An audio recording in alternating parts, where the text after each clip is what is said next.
Hai, Assalamualaikum. Okay, ini video yang ketiga untuk modul 3 kebarangkalian. So semua video untuk tajuk 3 ada 3 saja. Tak banyak, sebabnya dalam modul 3 ni tak banyak yang kamu kena tahu. Sedia ada 3 subtopik je. So setiap subtopik tu tak banyak sangat standard kandungan yang kamu perlu tahu. So untuk yang ketiga ni, last kali kebarangkalian peristiwa bergabung. Okay, apa yang bergabung? So bergabung ni ada 2 simbol lah. Ni simbol apa? Persilangan. Yang satu lagi ni kesatuan. Tapi dalam bab ni dia tak panggil kesatuan dan persilangan. Dia memang maksud dia yang ni kesatuan, yang ni persilangan. Tapi dalam soalan dia tak nyatakan. Contohnya dia suruh cari kesudahan peristiwa A kesatuan B. So dia tak sebut A kesatuan B, dia akan sebut A atau B dan ataunya A dan B. So macam mana nak tahu ni simbol ni untuk apa, yang ni untuk apa? So, kita tengok dekat sini. Okay, peristiwa bergabung ialah peristiwa yang dihasil daripada kesatuan. Macam saya cakap tadi, kesatuan dan persilangan. So kesatuan kamu dah pernah belajar untuk bab 2 tu. Kesatuan simbol dia U, persilangan simbol dia N. So 2 peristiwa lah, sebab tu dah ada A dengan B. A dengan B kat sini sebab dia 2 peristiwa. So okay, untuk kesatuan, okay, kesatuan dia guna perkataan atau. So yang ni formula dia kesudahan peristiwa bergabung A atau B ni. Kalau soalan nak kesudahan peristiwa bergabung A atau B, so ni formula dia lah. So ni A ni maksudnya bilangan peristiwa, kesudahan peristiwa A atau B dengan bilangan percubaan. So bilangan jumlah dia total dia berapa. So sama juga dengan B, persilangan A dan B. A dan B ni persilangan. So ada 2 lah, A dan B. Formula dia sama, cuma tukar simbol saja. Yang ni pun juga sama, bilangan A persilangan B dengan jumlah dia. Okay, so nak ingat, saya bagi satu tips senang je. Okay, untuk dan. Kalau dan kita tengok huruf kat belakang tu apa? Huruf N kan. So A dan B membawa maksud A persilangan B. So kalau atau, kalau dia kata ayat dia A atau B, okay, yang ni atau huruf dia U kat belakang kan. So jadinya A kesatuan B. So senang je nak ingat. So yang ni formula bagi gambar rajah pokok. So gambar rajah pokok saya akan tunjukkan soalan lah untuk kamu lebih faham. So yang ni formula dia lah. So kalau untuk atau ditambah.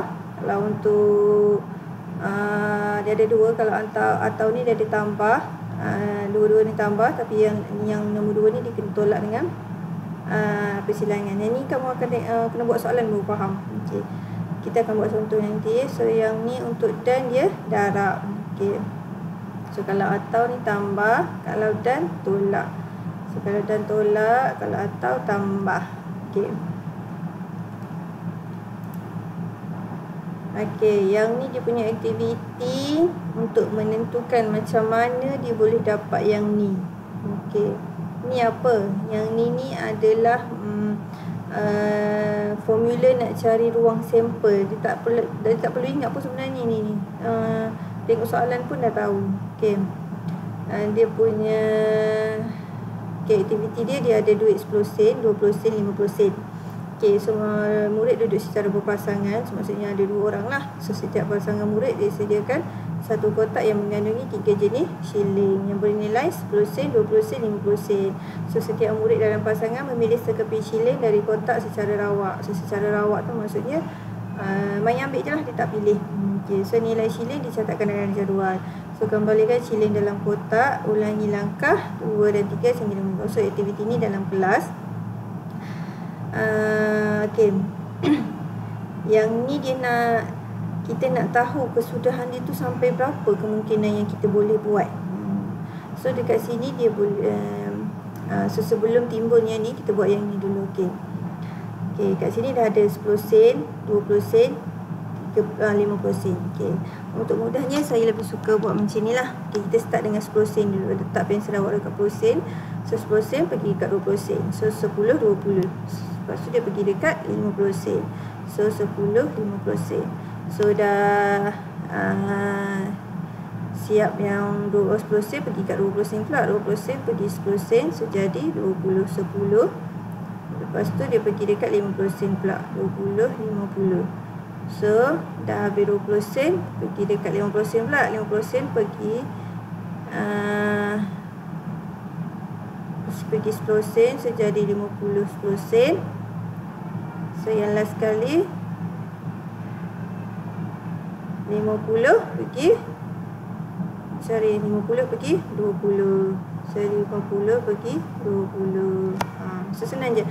Mula-mula start dengan 10 sen. 10 sen pergi 20 sen pergi 50 sen. Dah siap 10 sen, start dengan 20 sen. 20 pergi 10 sen pergi pula 50 sen. Dah siap 20 sen pergi pula 50 sen. 50 sen pergi dekat 10 sen pergi dekat 20 sen. Okey, so gila-gila je.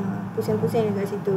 So dah habis 50 sen dah tak ada dah kan. So kita dah tak boleh nak pusing dah, tak boleh buat dah. So maksudnya berhenti sampai situlah.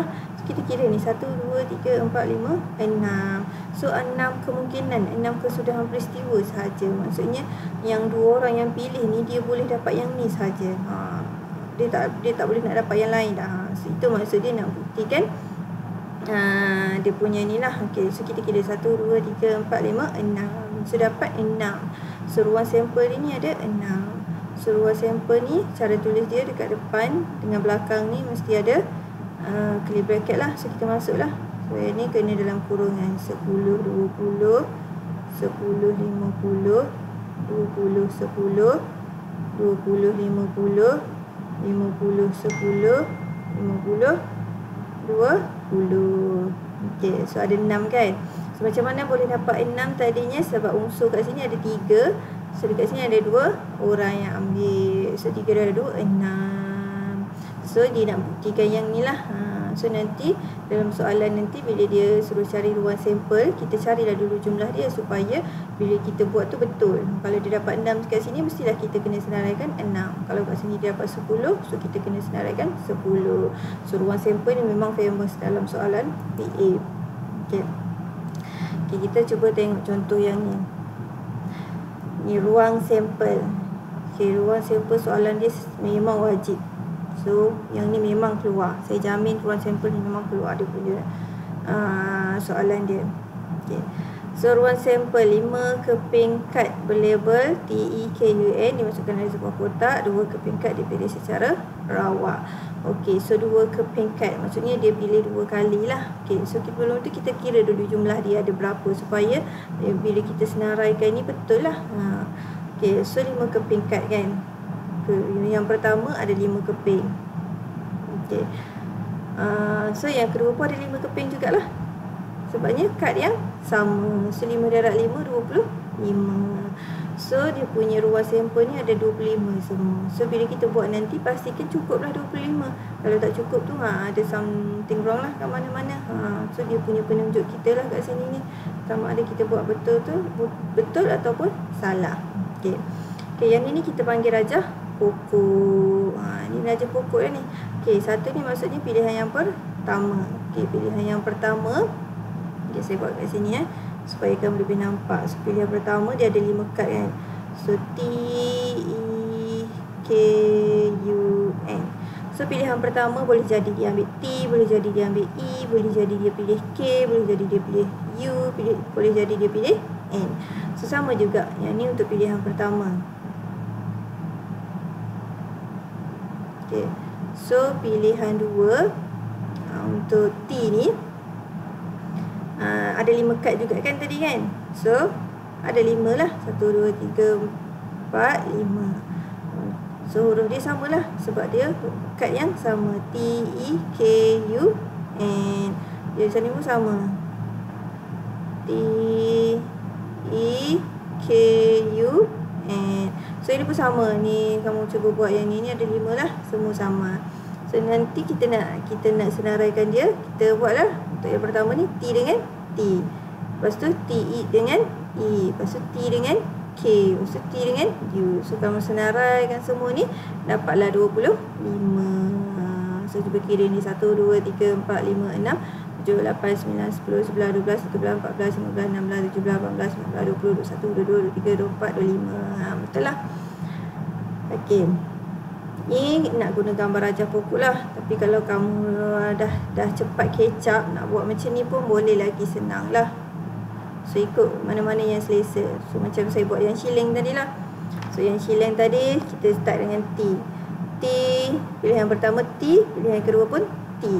Okey, T, T, T, E, T, K, T, U, T, N. Lepas tu lepas habis T, E pula, E dengan T, E, E, E, K, E, U, E, N. Lepas tu K pula, K, T, K, E, K, K, K, U dengan K, N. Okey. Lepas tu seterusnya lah U, U, T, U, E, U, K, U, N. Lepas U, N pula, N, T, N, E, N, K, N, U, N, sampailah habis sini. So lepas habis N dah tak ada huruf. Sampai situ lah. So pastikan cukup 25 ni lah. Okey. Okey, yang ni pula dua gambar, dua keping shilling A dan G mewakili angka dan gambar rajah. Yang ni kita panggil pasangan tertib. Pasangan tertib ni maksudnya dia ada dua-dua lah. So yang ni dua keping shilling, shilling 1, shilling 2. So setiap shilling tu ada angka dengan gambar. So kesudahan dia ni kita buat macam ni. Okey, so persilangan dia ni. So yang ni sentuh apa? AA. Lepas tu kat sini AG. Kat sini sentuh apa? G dengan A. Kat sini sentuh apa? G dengan G. So ada 4. So betul lah, 2 keping shilling, 2 angka. So 2 darab 2 ada 4. Okey. Seterusnya yang ni. Seterusnya yang ni dalam sebuah hospital. Yang ni dia dah buat ni. So saya terangkan sepintas selalu sajalah. So dalam sebuah hospital, jantina bagi 2 orang bayi. So ada 2 orang bayi dilahirkan berturut dicatatkan. Sedangkan L mewakili bayi perempuan, P mewakili bayi perempuan, perempuan, L lelaki. So tulis ruang sampel. So lelaki yang perempuan ada 2. So 2 darab 2 ada 4. So ada 4 saja ruang sampel dia. So sama ada lelaki dengan lelaki, ataupun lelaki perempuan, perempuan lelaki, ataupun perempuan lelaki.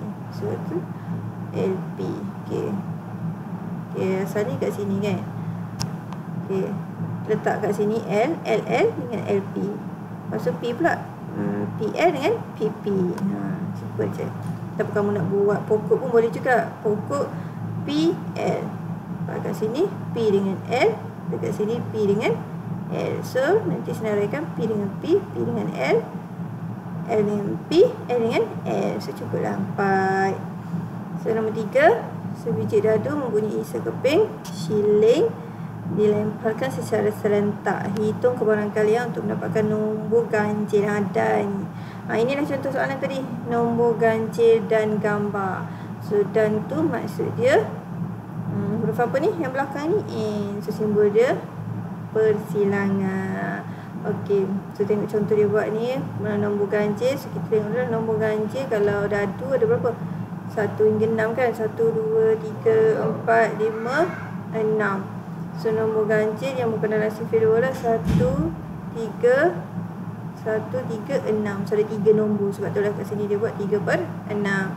So shilling ada gambar dengan angka je kan. So dia nak gambar. So gambar atau gambar 1 je lah ada. So 1/2. So shilling kan ada 2 saja, atas dengan bawah, angka dengan nombor kan. So ada 2 kemungkinan sajalah. Ni jumlah dia. So 6 ni maksudnya jumlah dia ni lah. So dia punya formula tadi yang kat depan tadi yang saya dah tunjuk tadi. So P kalau dan kena darab. So PA darab P, so darab lah. Yang kita tadi jadi 3 darab 6, 1/2. So dapatlah 1/4. Okey, yang ni pula atau.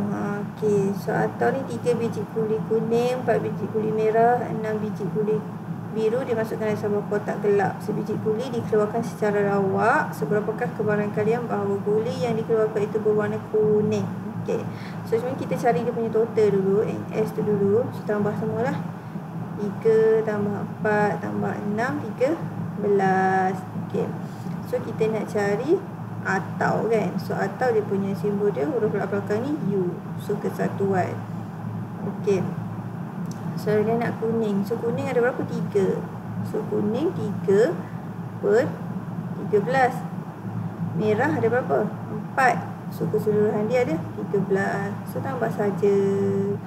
So 3 per 13 tambah 4 per 13. So dapatlah jawapan dia. So simple saja, tak ada jalan kira yang teruk-teruk pun. Tambah dengan tolak sahaja. So yang ni pun sama juga, jalan kira dia dah buat. Saya rasa kamu boleh faham lah tengok jalan kira dia ni. Dia sama je macam yang saya terang yang ni. Okay. Yang ni pun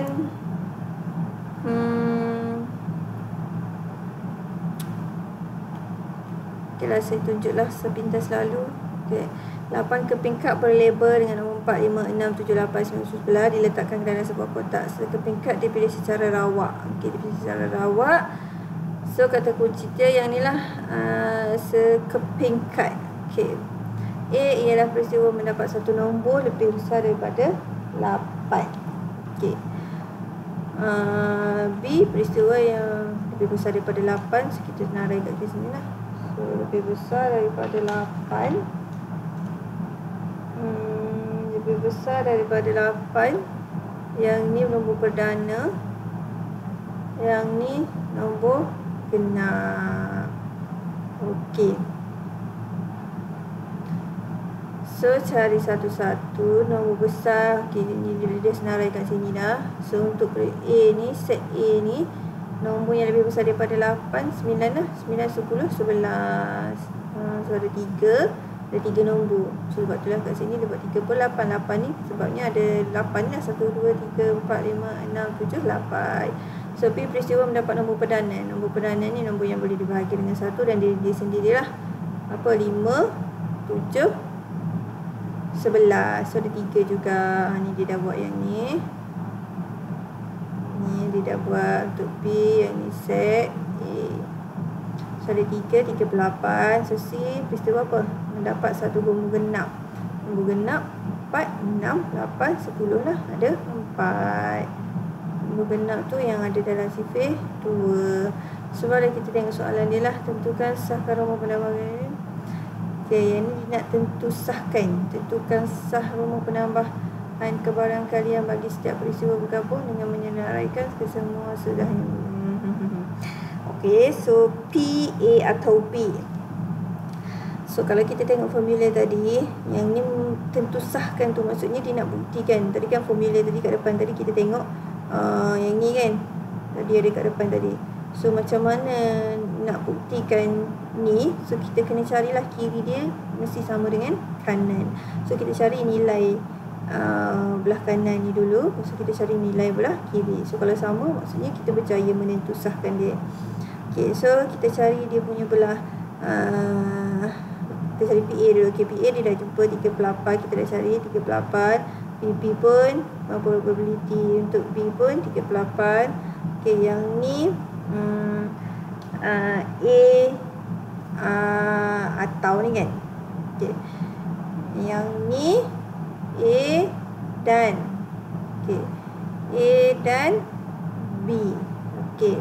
Kenapa 10 dekat sini? Kenapa 10 dekat sini? Okay. So yang ni dia cari dulu. Okay, saya tambah dulu 3 per 8 dengan yang ni dia nak 10. Okay, A dengan B kita tengoklah nombor yang lebih besar. Maksudnya yang ni persilangan kan. Yang ni maksudnya persilangan. Persilangan tu maksudnya kena ada dua-dua lah. So nombor lebih besar daripada 8 dengan nombor genap. Okay. So A dengan B. So kita tengok A dengan B. 9, 10, 11. 5, 7, 11. So ada berapa? Ada berapa? So A persilangan B 10. So ada 1 saja. So 1 per 8. Sebab kat sini 1 dia ada 10. Okay, C peristiwa mendapat nombor genap. Okay. Tadi kenapa boleh dapat 10? C ni sebab dia nak nombor genap. Lepas tu A tadi nombor lebih besar daripada 8. So antara 9, 10, 11, 5, 7, 10, nombor genapnya 10 je kan. Sebab itulah kat sini 10, bukan 9, bukan 11, bukan 5, bukan 7, bukan 11. Okay, so tambahlah yang kita cari tadi, 38 tambah 38 tolak 1/8. Ikut yang ni lah. A tambah PB tolak P persilangan AB. So kita dapat 5/8. So sebelah ni kita dapat 5/8. So kita kena cari yang ni pula ni. Yang ni kita kena dapat 5/8 juga. Barulah terbukti benda ni sama. So yang ni A kesatuan B. A kesatuan B tu maksudnya A dengan B. A tu dia nak nombor lebih besar daripada 8 dengan nombor perdana. Okay, so kita tengok A dengan B lah. So A dengan B. Oh sorry, tadi saya tengok betul lah. Okay. So yang ni kita tengok A dengan B lah. So A dengan B mesti nombor lebih besar daripada 8 dengan nombor perdana. Nombor besar daripada 8, so 9, 10, 11, 5, 7 dah tak termasuk dah lah. So yang satu lagi kena mematuhi nombor perdana. So 5, nombor perdana pun nombor 5, 7. So jadi semualah. So sebab kesatuan kan. So kesatuan 5, 7, 9, 10, 11. So 11 ni ada 2, jangan tulis 2 pula. Sekali je kan. So 1, 2, 3, 4, 5. So 5/8. So kat sini pun dapat 5/8. So kiri dengan kanan dia sama. So maka terbuktilah formula dia ni. Okay, sama juga dengan yang ni. A dengan C. A persilangan C. A persilangan C tu A nak lebih besar daripada 8, C nombor perdana. So kita tengoklah A dengan C lebih besar daripada 8 dengan nombor perdana. Lebih besar daripada 8, lebih besar daripada 8 dengan nombor nombor genap. C ni nombor genap. So lebih besar daripada 8 dengan nombor genap 10. Lebih besar daripada 8, 9, 10, 11, 10 lah kan. So nombor genap dia 10 je lah. So yang ni pun 1/8. Okay, yang ni sama. Yang ni dia dah cari. So masukkan sahaja. So kat sini dia dah dapat 3/4. Kat sini pun 3/4. So maka terbuktilah formula untuk B ni. Okay. Okay, soalan macam ni saya rasa jarang keluar kot. Okay, ruang sampel tu dah wajib. Okay, so yang ni C sama juga. Okay, so saya nak tunjukkan yang nombor 6 ni. So nombor 6 ni kebarangkalian sebuah telefon pintar yang ni dia guna gambar raja pokok. Kebarangkalian sebuah telefon pintar yang dihasilkan oleh Kilan Jaya mengalami masalah paparan ialah 2013. Dua buah telefon pintar dipilih secara rawak. Okay. Okay, dia dah bagi tahu masalah paparan. So kita buatlah masalah tu, kita simbol lah. So M ni masalah paparan, M prime tiada masalah paparan. So dia kata dia nak sekurang-kurangnya sebuah telefon pintar yang dipilih mengalami masalah paparan. So seterusnya kita tunjuk kalau dia punya peristiwa dulu, kesudahan peristiwa yang mungkin ada berapa ni kan. Okay. Okay, so untuk telefon pintar sebab dia kata dia nak berapa? Okay, ada dua lah ni sebab ada antara rosak dengan tak rosak. So untuk yang rosak kebarangkalian dia 2/13. So macam mana dapat 1/13 tu? Sebabnya formula dia mesti kena 1 kan. Yang satu yang kedua tu ingat lagi tak? Yang berjaya tambah yang tak berjaya sama dengan 1. So kemungkinan probability ni paling besar dia 1 je, 0 hingga 1. So nilai dia antara yang ni je. Kalau kamu dapat lebih daripada 1 tu maksudnya salah lah. Sebabnya dia kira peratus lah. Contoh yang saya bagi kemungkinan hujan hari ni 30%. So tak hujan maksudnya 70% kan. So jadinya dia punya peratusan dia tu hanya 1%. So kalau hari ni hujan 100%, jadi 1/100 1 lah. So jadinya paling tinggi nilai probability adalah 1. So kalau dia dah bagi kemungkinan untuk rosak 2/13, so untuk tidak rosak tu kita tolak je lah. Yang ni 1 tolak 2/13 dapat 11/13 untuk yang tak rosak. So telefon pintar yang dia pilih yang pertama ni sebab dia nak 2 buah kan. So mungkin yang pertama ni dia ambil yang rosak. Kemungkinan juga dia ambil yang tak rosak. So kalau dia ambil yang rosak, kemungkinan dia 2/13. Kalau dia ambil yang tak rosak, 11/13. So sama juga untuk pilihan kedua. Kalau dia ambil yang rosak, 2/13. Kalau dia ambil yang tak rosak, 11/13. Yang ni pun sama juga. So kita senarai je lah. M dengan M, M dengan M prime, M prime dengan M, M prime dengan M prime. So maksudnya ni rosak-rosak, rosak tak rosak, tak rosak-rosak, tak rosak tak rosak. So dia nak sekurang-kurangnya mengalami sebuah telefon mengalami masalah paparan. So maksudnya dalam yang ni at least ada satu yang rosak. So yang rosak, yang rosak tu maksudnya yang tak ada M ni lah, M. So 1, 2, 3. Okay, so jawab cara menjawab soalan dia nya ada 3 tadi kan. So kita tengok tadi yang 3 tadi tu, yang ni lah. So 3 ni apa darab apa?